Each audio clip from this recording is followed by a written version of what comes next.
The world is going to have a new monetary system in this decade that we're in. We're going to experience this huge deflationary crash around the world, and people will just lose confidence in currency. And what do they always go back to throughout history? Time after time, for the last 5,000 years actually, they always go back to gold and silver. We are entering a period of financial crisis that is the greatest the world has ever known. The wealth transfer that will take place during this decade is the greatest wealth transfer in history.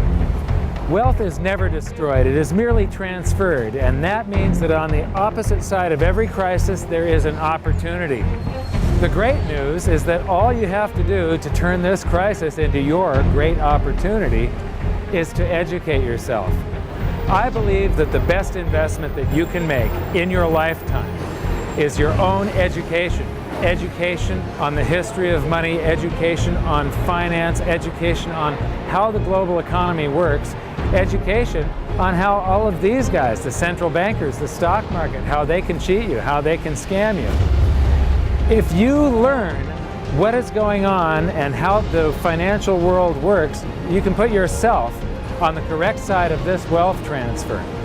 Winston Churchill once said that the further you look into the past, the further that you can see into the future. This program is all about creating your own crystal ball, being able to gaze into the future, being able to change this crisis, the greatest crisis in the history of mankind, into your great opportunity.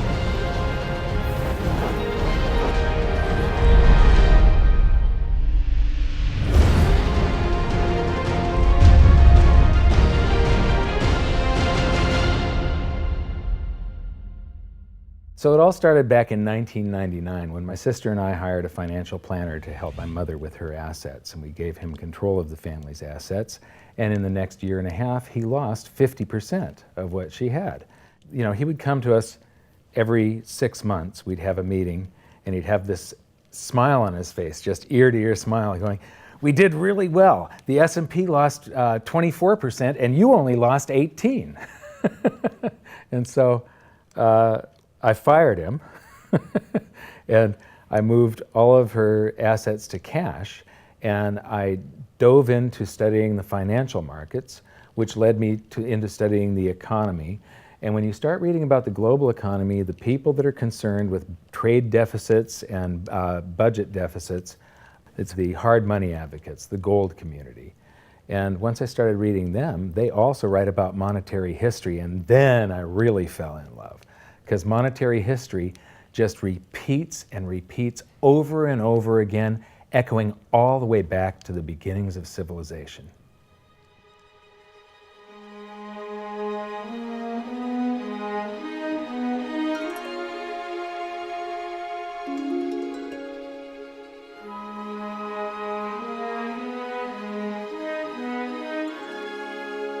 Gold and silver have been the predominant currencies for about 5,000 years, but it wasn't until somewhere between 680 BC and 630 BC that they became money.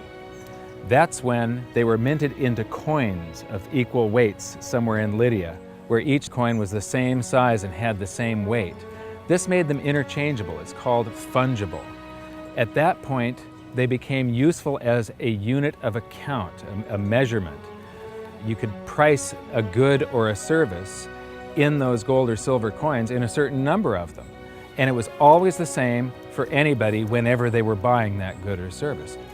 But it wasn't until they made their way to the world's first free market society, the prototype of democracy, the cradle of civilization, Athens, that they exploded in use. Suddenly, money found its natural home, the free markets. Athens was the first society to have a working tax system and free markets. This enabled them to rise to the pinnacle of civilization. Their prosperity allowed them to create great works of art and achieve a level of architecture and engineering that the world had not yet seen. Here we are 2,500 years later, and people are still in awe of their achievements. It was truly a fantastic period in human history, and the Athens star shone brightly for many years. So this begs the question, what went wrong? How did such a great and powerful civilization fall? The answer lies in the same pattern that we see throughout history: too much greed and too much war.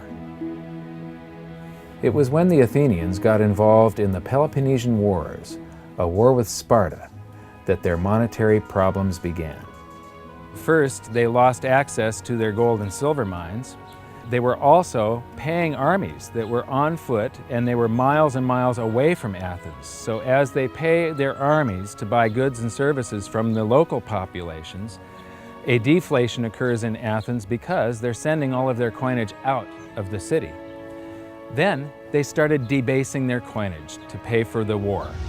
If you take in 1,000 coins in taxes, and then you melt those down, those gold coins, and you mix 50% copper into your gold, now you can mint 2,000 coins. So if you take in only 1,000 coins, but you spend 2,000 coins, what is that called? That is deficit spending. Athens began to do that during this war with Sparta. They also had these great public works, which were very expensive, and they finished the Temple of Athena Nike during the truce in the middle. There was a 6-year truce in the middle of this 27-year war. So they didn't stop their great public works and allow their market economy to heal from the expense of this war. As they debased their coinage, people would take the new debased coins at face value at first, until there were a whole bunch of those. And there's something called Gresham's Law, where people tend to save to keep the thing that's rare, and they spend the thing that's common into circulation first. So all of the gold and silver coins started to disappear from circulation and become quite rare, and it was just these copper coins. Suddenly, it took a whole bunch of copper coins to buy a gold or silver coin, one of those old gold or silver coins. This is the first time that gold or silver ever had a price.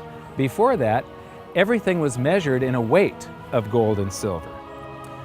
So a large factor in Athens' downfall was the expense of war, the expansion of empire, the debasement of their currency, the eventual inflation that was caused. You know, they minted these coins until they became nothing but flecks of copper. This was actually the world's first hyperinflation. And what it did was it financially debilitated Athens to the point where in 404 BC they surrendered to Sparta. And eventually they became nothing but a satellite of Rome. The thing that amazes me is how history just keeps on repeating and repeating and repeating, and we never learn from all of our stupid mistakes. We just repeat the same stupid mistakes over and over and over again. Today we are doing the same thing that the Athenians did that caused the loss of their great culture. We're doing the same currency debasement. We're doing the same deficit spending, and it's for the same reasons. It's for war and it's for great public works. The interesting thing about the Peloponnesian War was how it started. I would say one of the interesting parallels is that it started really with Athens at its height and with a level of hubris that set them down the road towards ruin. Perhaps they felt that they were, Superior, couldn't make a mistake. Exactly. They knew better. Exactly. And they ended up destroying their society as a result. It's a road that we're going down today, right? I think absolutely. Yeah. There was a play written shortly after the Peloponnesian Wars about the worthlessness of the copper flecks that were their coinage at the time. So we go from gold and silver, very high value money, to a currency that has a face value. And it's the first example that I can find in history where a war and great public works were being funded through deficit spending. What you've just seen is the first recorded example of one of the most predictable hidden secrets of money, the 7 stages of empire. It's a long-term cycle that echoes throughout history right to this very day and is basically a societal pendulum that swings from quality money to quantity currency and back again to quality money. It always plays out in 7 stages.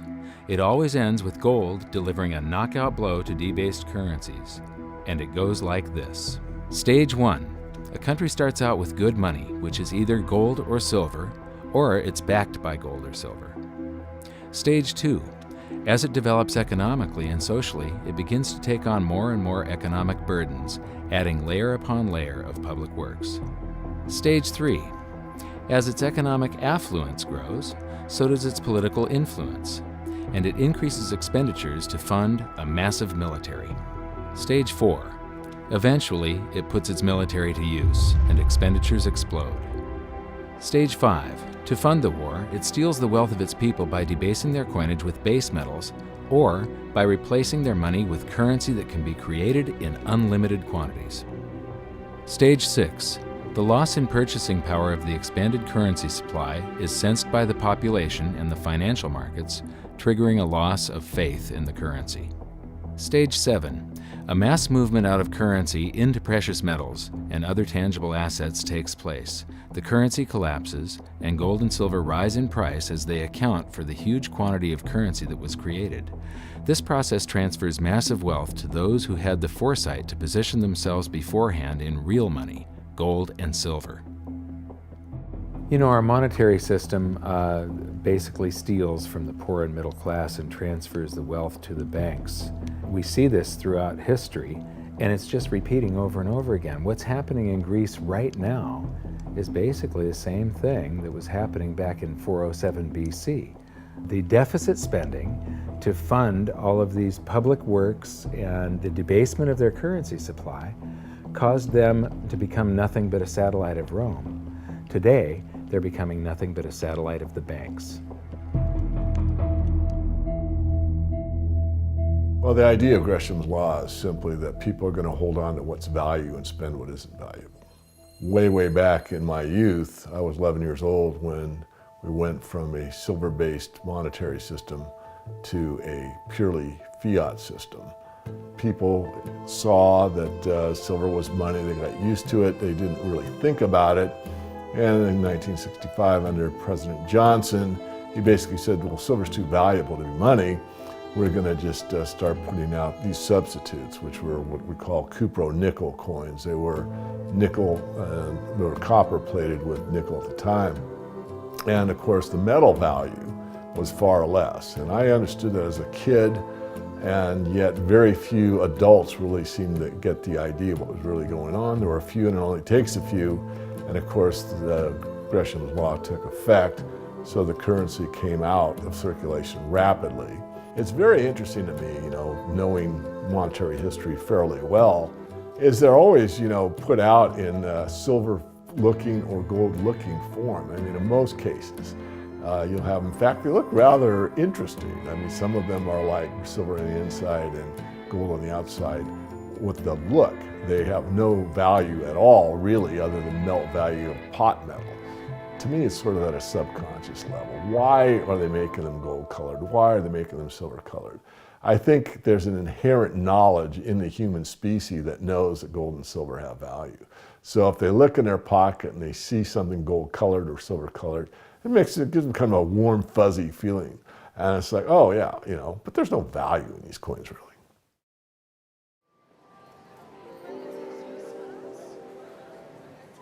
The next question is, how does this affect you? My next stop was in London, where I'd been asked to give a presentation to a group of businessmen. They wanted to understand the reason that gold had surged recently, and I explained to them that to understand gold, you have to understand monetary history.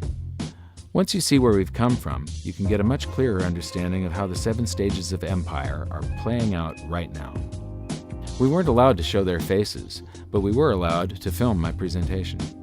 So here it is, the last 140 years of monetary history condensed into just 10 minutes. Keep the 7 stages of empire in mind, and as you watch this, see if you can recognize the signs. Everybody thinks the US dollar is still as good as gold, and it hasn't been since 1971.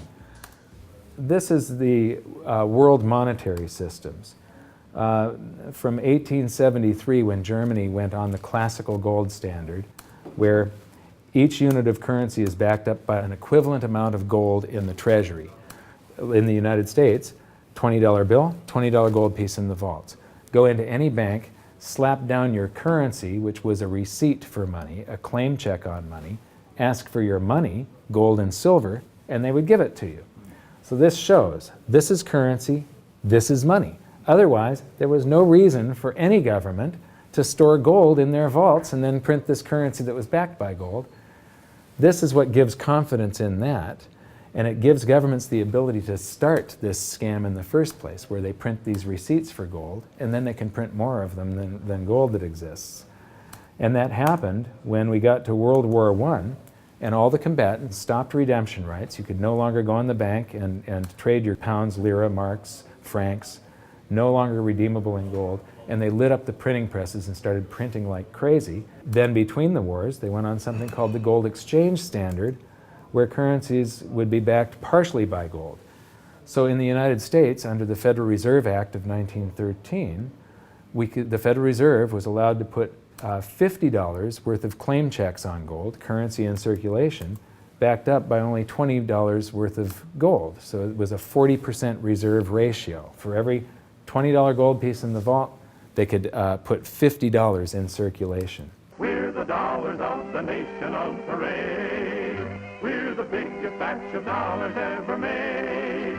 Oh, we used to march by millions, but now we march by billions, and maybe we'll be trillions for your dead. We're the dollars. Then we get to 1944. Now, during both wars, Europe paid the U.S. with gold.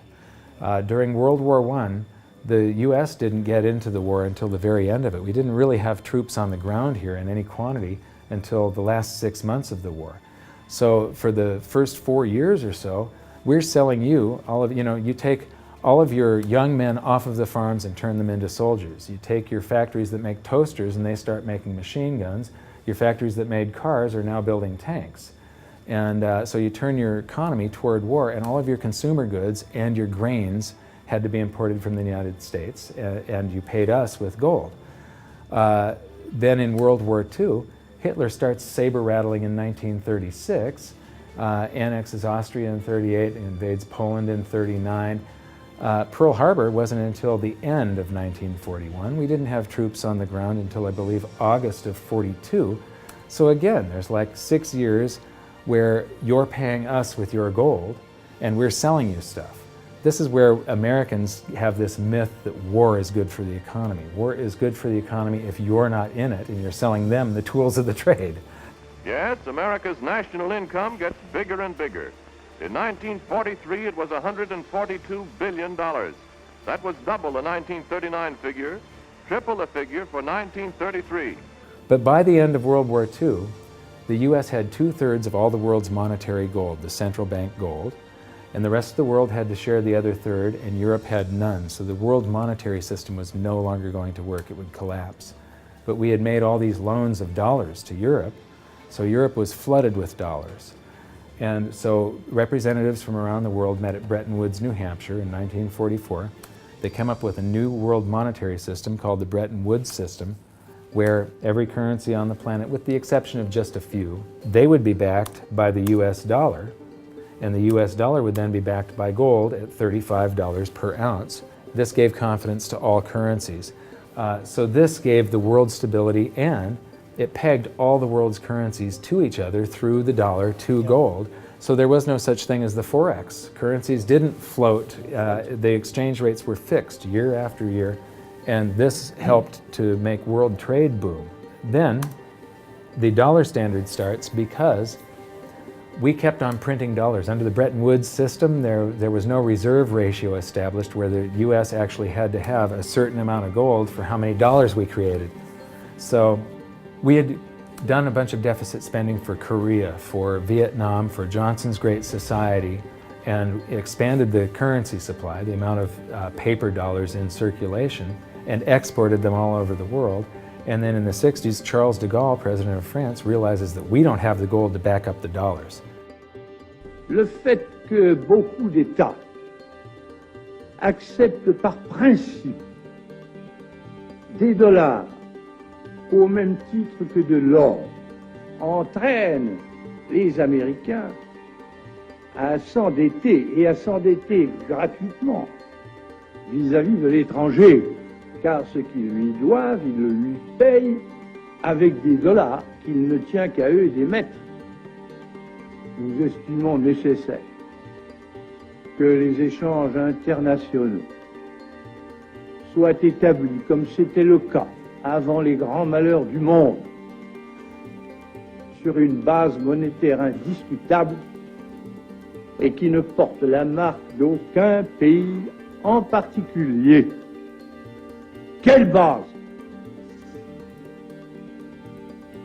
En vérité, on ne voit pas qu'il puisse y avoir réellement de critères, d'étalons autres que l'or. And he starts asking, France asks for their gold and trades in the dollars. And at that point, other countries saw this and start jumping on board. And the US lost 50% of its gold from 1959 to 1971. But we still had, in 71, about 12 times more dollars that we had created than there was gold. And this run on the bank, basically, the US now being the bank, this is a giant worldwide bank run, because the US, for the second time, had committed a fraud and created more receipts for gold than there was gold. It's that simple. And then finally, the markets sort of sensed this. And Nixon was forced to take us off the gold standard, because if he had paid out gold until it got to zero, once we couldn't pay on some of those dollars, the entire worldwide monetary system would have collapsed. I have directed Secretary Connally to suspend temporarily the convertibility of the dollar into gold or other reserve assets, except in amounts and conditions determined to be in the interest of monetary stability and in the best interest of the United States.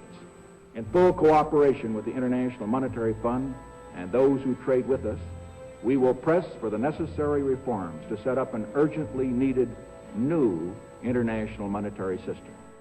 And on August 15th, 1971, all the world's currencies became fiat currency.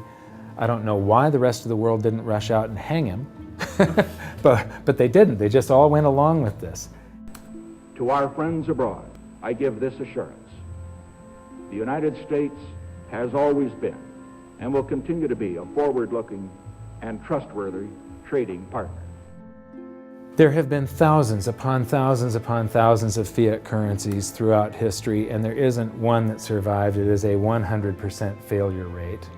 And we started this experiment where all the world's currencies would be fiat currencies simultaneously in 1971.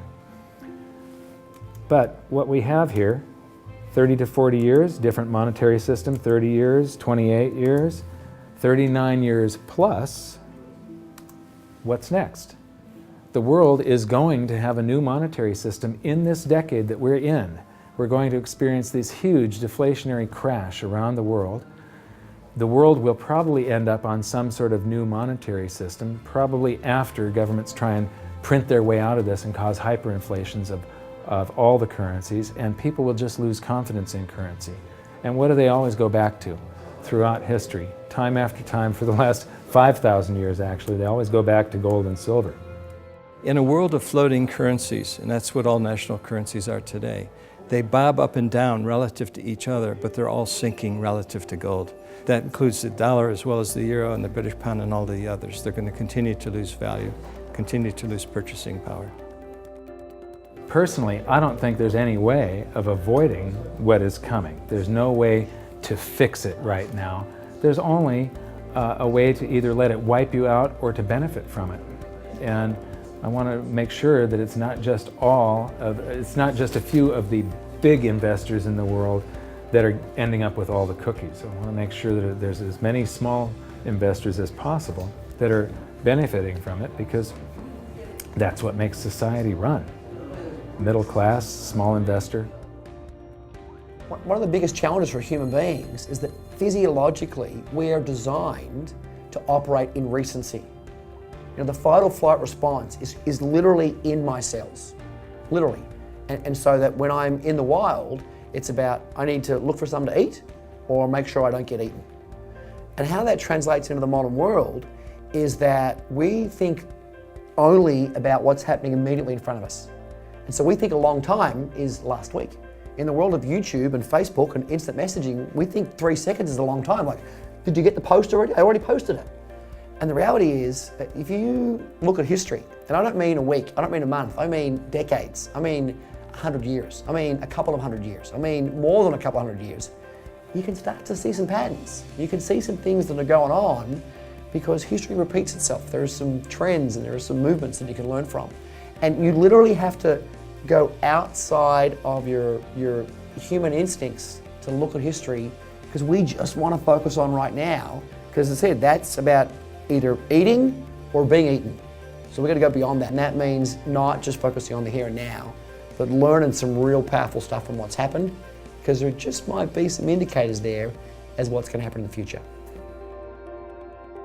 Now, the 7 stages of empire, just as a reminder, started with sound money, and then a country adds layers of public works and social programs, and then develops a massive military, and then puts that military to use, and to pay for the war, it debases its currency supply, which causes a loss of faith in the currency, which then leads to a currency crisis, and gold does an accounting of the expansion of that fiat currency supply that happened over all those years of the first 5 stages. We are in the 6th and beginning the 7th stage. Gold started the accounting in the year 2001. It was $250 then, but we're still in the very early stages of this. Well, that's right. I think one of the problems with gold is people just don't understand it. I mean, for one thing, it's sort of been banished from the curriculum for 35 years. We have going on 2 generations of academics and scholars who have never studied gold. Unless you're a specialist in economic history, you can go back and look at it. Now, when I was in university and even when I was in graduate school in economics, we were still on the gold standard in some form. It was fairly attenuated, but when you studied the IMF and you looked at how they present the finances of a country and the breakdown of the reserves and the capital accounts, gold was a line item in the capital account, and you had to understand how it, what role it played and how it could equilibrate in terms of balance of trade. Well, that's gone. The IMF, Nixon went off the gold standard in 1971, and bright young economic students just don't understand gold. They think it's a joke, or they think it's maybe a commodity trade or a momentum trade. They don't understand that it really is money par excellence. So now we've learned that money was born in roughly 630 BC when it became fungible. It was free markets and sound money that led to Athens' great prosperity. But debasement of their money for deficit spending on war and public works played a large role in their demise. Over the past 140 years, we've debased our own currencies to the point where 2 generations of scholars don't even understand gold. We learned about Gresham's law and that bad money drives out good. In recent history, there has been a new monetary system roughly every 40 years. And we've learned that we are in the 6th stage of the 7 stages of empire. So that's it for this episode. Join us next time when we learn more about the chaotic state of the US dollar standard and how it's going to affect you no matter where you live on the planet. When I wrote my book, I said that we're coming into an era that is going to be the greatest wealth transfer in the history of mankind. Therefore, it's the greatest opportunity in the history of mankind. I've made it my mission to help as many people as possible get through this crisis and to come out on the best side of the wealth transfer. I've just finished filming an exclusive presentation titled How the 7th Stage Will Unfold, where I detail what I'm doing personally to prepare for a range of scenarios. It's available at hiddensecretsofmoney.com as part of your free information toolkit.